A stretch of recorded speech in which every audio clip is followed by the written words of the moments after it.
En chair et en ondes présente Tous dans mon coude. Un radioroman écrit par Hugo Bastien et Alexandre Forêt. Épisode 3, La Contagion.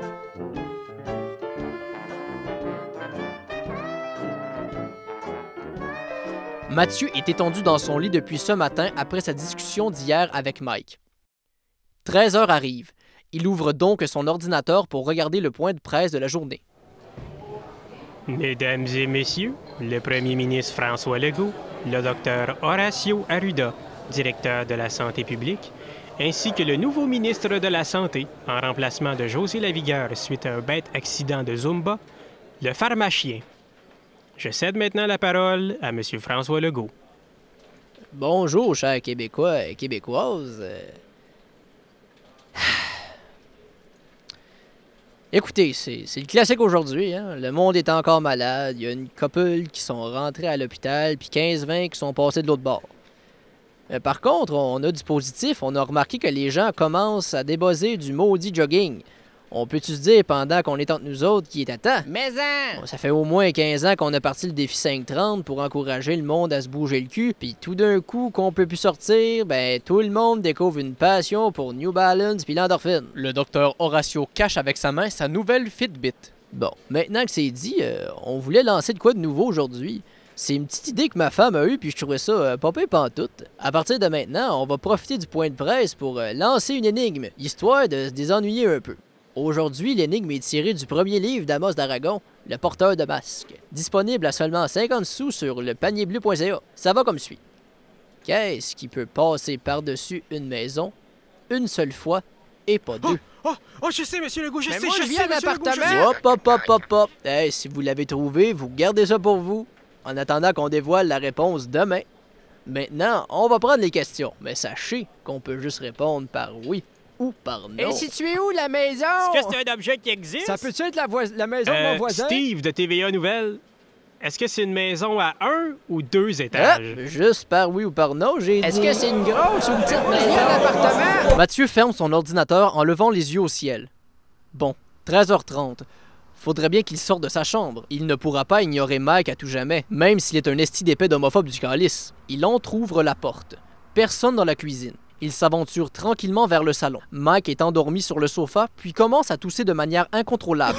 Inquiet, Mathieu se rapproche pour lui porter assistance. Shit, man, t'es-tu correct? Ben oui, man, ta gueule, là, c'est juste une petite toux, là. C'est juste que je viens de prendre une puff de bagne. Mais arrête de dire n'importe quoi, t'es bouillant de fièvre, là. Qu'est-ce que tu fais sur le sofa? Je me suis couché tard hier.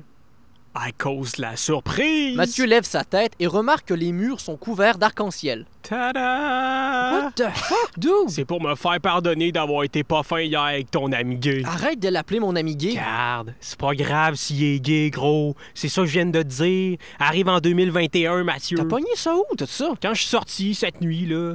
Hey, d'après moi, là, la quarantaine a rendu tout notre quartier gay parce qu'il y en avait partout sur les balcons du monde, gros. T'as volé les arcs-en-ciel du quartier pour les mettre dans notre salon. Ça va bien aller, Mathieu. Ben non, ça va pas bien aller. T'es fucking malade puis tu viens d'aller toucher les balcons de tout le monde. Les balcons, ça peut pas tomber malade, man. Tu le saurais si t'avais voulu écouter Grey's Anatomy avec moi le mois passé.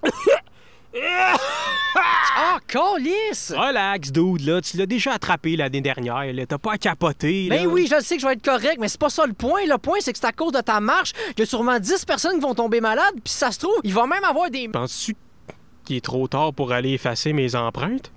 Maudite chance que j'ai pas envoyé le cadeau à Jérémy, calique. Mathieu se tourne et remarque que son cadeau n'est plus sur la table. Non, Mike, pour vrai, t'as pas fait ça. Ça va bien aller, Mathieu.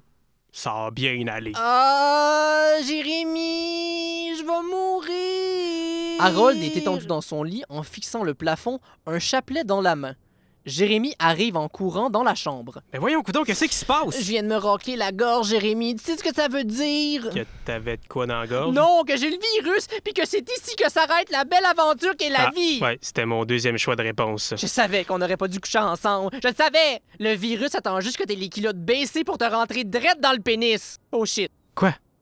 Je pense que j'ai du mucus qui commence à se former dans mon nez. Oh, Seigneur, c'est sûrement juste des allergies, là. C'est la saison là, qui commence, puis à chaque année, t'en as.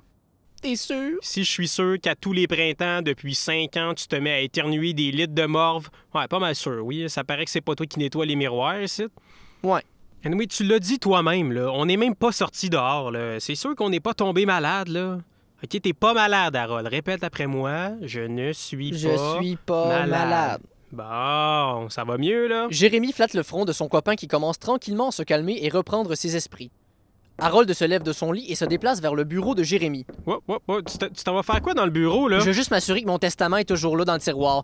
D'un coup que ça finit mal. Voyons, Harold, arrête, là. Tu fais pas de sens, là. T'auras pas de testament parce que t'as juste des... En arrivant dans le bureau, Jérémy se retrouve devant un Harold confus avec un vinyle de Ginette Renault dans ses mains.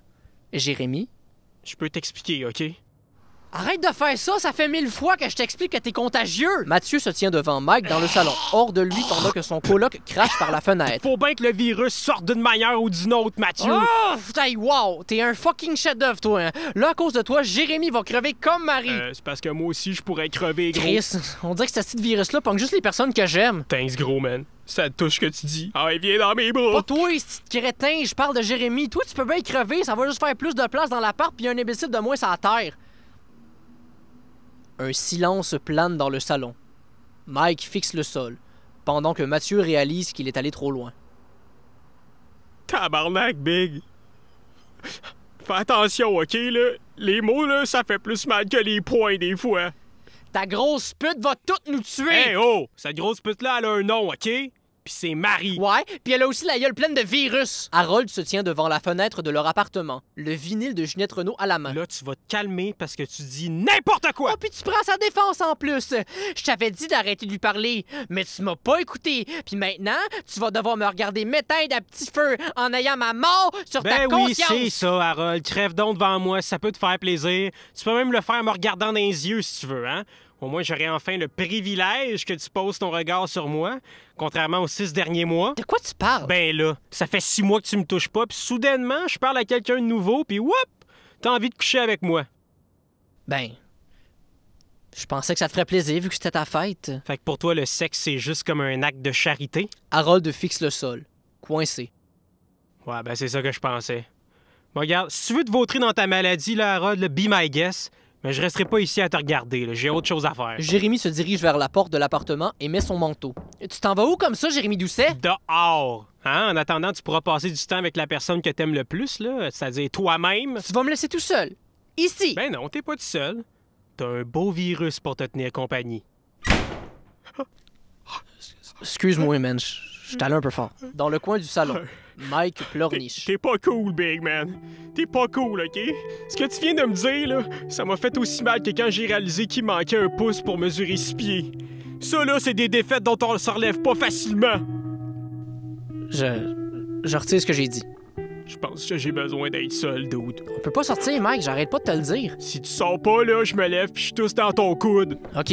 Mathieu se dirige vers la porte. Puis t'en profiteras pour réfléchir à ton comportement. OK, abuse pas non plus. Ouais, excuse, j'ai juste toujours voulu dire ça, là. C'est correct. Jérémy marche sur la rue et savoure le bruit des oiseaux. Harold lui interdisait depuis si longtemps de quitter la maison qu'il avait pratiquement oublié le plaisir de sentir le trottoir sous ses pieds. Il s'assoit sur un banc et regarde le ciel, en respirant une grande bouffée d'air frais. Même s'il s'inquiétait pour Harold, il ne pouvait pas s'empêcher d'apprécier ce moment de liberté. Jérémy sort son téléphone de sa poche et voit que Marie vient de lui écrire. Curieux, il ouvre la conversation. « Salut. Je dois te dire quelque chose. Je pense que mon chum est malade. » Ouais, moi avec. Oh, wow. Non, c'est d'épais, voyons. Je peux pas écrire ça. Oh shit, t'es-tu correct? Oui, j'ai déjà eu le virus l'année passée. Toi, t'es-tu correct? J'espère que mon cadeau t'a pas contaminé. Non, rassure-toi, là, pour l'instant, tout est OK de mon bord. Merci d'ailleurs, hein, c'était pas mal le highlight de ma journée de fête. Tant mieux. Emoji bonhomme sourire. Jérémy hésite un instant, puis se penche à nouveau sur son clavier. En passant, je suis dehors, moi aussi. Nerveux, Mathieu se met à regarder autour de lui. Personne dans la rue. Il est seul au monde. Comme Corneille. C'est une maudite belle journée pour prendre l'air, en tout cas, hein? Il voit les 3 petits points de Jérémy dans la conversation.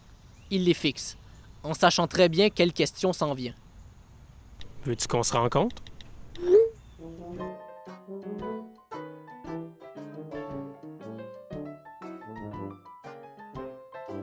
Si vous avez aimé cet épisode de En chair et en ondes, n'hésitez pas à vous abonner à notre page Facebook, à donner 5 étoiles sur iTunes et bien sûr à en parler à vos proches. Merci beaucoup et à la semaine prochaine.